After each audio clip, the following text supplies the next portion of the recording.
Hey, once I want to talk about 5 reasons why I personally believe cory cats make great tank inhabitants. So the first one here is that they are of course great bottom feeders. That is what they do in your tank. They are bottom feeders. What that pretty much means is that they will scavenge the bottom of the tank and they will eat uneaten food. But you should also still be feeding them some bottom feeder pellets and algae wafers and stuff like that. But they will scavenge the bottom of your tank and they'll eat uneaten food. That way, that food does not turn into waste and then turn into ammonia and whatnot. Yeah, so they make great bottom feeders. Usually, when you go into a pet store and you ask the people that work there, tell them that you need a bottom feeder, they'll most likely recommend one of the many varieties of the cory cats.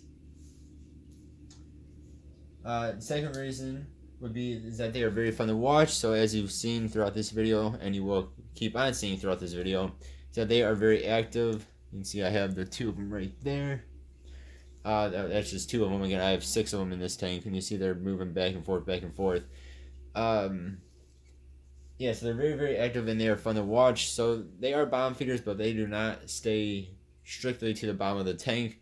As you see there, they will race back and forth on the bottom of the tank. They'll shoot up to the top of the tank and back down, shoot across the tank, and they go up and down and back and forth, and they're just moving everywhere in this tank. They do seem to prefer open areas though. When they're off the bottom of the tank, when they're at the bottom of the tank, they will move around obstacles and whatnot. But when they seem to, at least from ones I have, and from what I've observed, is that they seem to swim up and down and side to side in open areas where like the back of my tank has a whole bunch of plants. Um, they still scavenge around the plants, but they do not seem to like swim through the plants like my white cloud minnows do. Third reason is that, as you can see here, they are a schooling fish, which also means you should get a group of them. You do not only want to get one or two. Again, this is why I have six of them. I might eventually get more. I might boost it up to like 10 or so. We'll see. But yeah, they are a schooling fish, which adds to their awesomeness. So again, when they're together and swimming around, it looks just really cool, like any other schooling fish does. And being a bigger bodied small fish, it looks even to me it looks even cooler than like some of those tiny tetras that school together. Just because you can see more of them. You know, if you're looking at your tank from farther away, you'll be able to see these guys schooling together better than you would like a tiny tetra or something. It's just a really cool thing that they do as well. Again, is schooling together or shoaling together. Which again just means that they swim together pretty much. Very cool. Again, that adds on to the fun factor of these little guys. The fourth reason, I already somewhat touched on this, but is the many varieties of them. So again, I have six cory cats that I've mentioned like 20 times now in this one video. But I have three different types of two. So I got two of three different types here. The ones I personally bought are I got two. I'm gonna butcher these names. Malini, I think it was cory cats. I have two Pilatus cory cats, and then I have two of the Agazizi cory cats. Those are the scientific names. I mean, different stores call them by different names. But I mean, these are more or less the scientific names of these guys.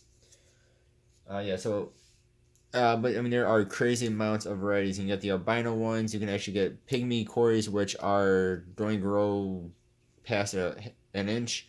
I don't think they really get past half an inch. They're super duper tiny, and they're super duper active as well. I mean, go to your local pet store, and they'll probably have 10 plus different varieties of these guys. Now, my pet store probably has 15, 20 or more different varieties of the cory cats. Now, do your research when you do find a cory cat that you like, because different cory cats do have a little bit different requirements. Some of them do get bigger than others. They usually get, for the most part, they usually get between an inch to 2 inches, but some do get bigger. So just do research on the specific one you want.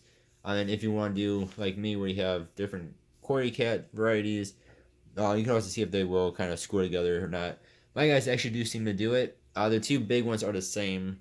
But before I started recording this video, I have a couple of smaller guys that are also schooling along with them, but now we're trying to find food on the bottom of the tank. Oh yeah, so there are crazy amounts. I believe one article I read said that there's something like 150 plus varieties of these guys. So again, just do your research on the one that you want to get. Make sure that they are compatible with your tank, especially if you have a smaller tank, and then make sure they are compatible with your other fish, of course, as well. Now they are going off that though. They are very peaceful fish, and they usually when I attack other fish, but you might have other fish trying to attack them, which again is unusual, but it can happen. Like on anything, do your research on the one you want to get. And then number five, again, kind of plays off of the main varieties, is they don't get very big, which is awesome. Again, they only get somewhere between 1 to 2 inches. Some will get bigger, some will get smaller. What this means is that you can have them in smaller tanks. You do not need to have a ginormous tank for them. The tank I have here is a 45-gallon tank, which is more than big enough for them. Uh, some species can be okay in 10-gallon tanks. Others do need like a 20-gallon tank or bigger. But for the most part, most cory cats do not need anything bigger than a 20-gallon tank. And a lot of them do not need anything bigger than like a 10-gallon tank. Yeah, so they do not get very big, which again, so you don't need that big of a tank for them.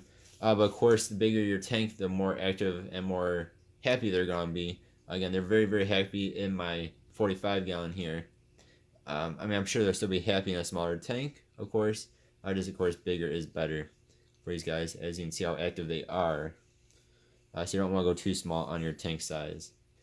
And again, do research to make sure your tank size is okay for the cory cat you were looking at. Oh yeah, so there are 5 reasons I personally think why cory cats make great tank inhabitants. Uh, you guys let me know any more reasons why you think, or maybe you do not think they are great tank inhabitants as well. Reasons why you should not get them. Please leave a comment below. The one more quick little note here is some things do say that you should have very fine gravel or even sand as a substrate for them because they do have their little barbels. I don't know which are like their little whiskers. Since they do kind of dig around in your substrate. If you have too thick of substrate or too rough a substrate or whatever, it can actually rip off their barbels. It is better to have finer gravel for these guys. That is one that's kind of on them, is that they should have a bit more of a finer gravel. Mine is a super fine gravel. It's not actually sand. Almost looks like sand, but super crazy fine gravel. So that's one thing to keep in mind though with these guys is your substrate.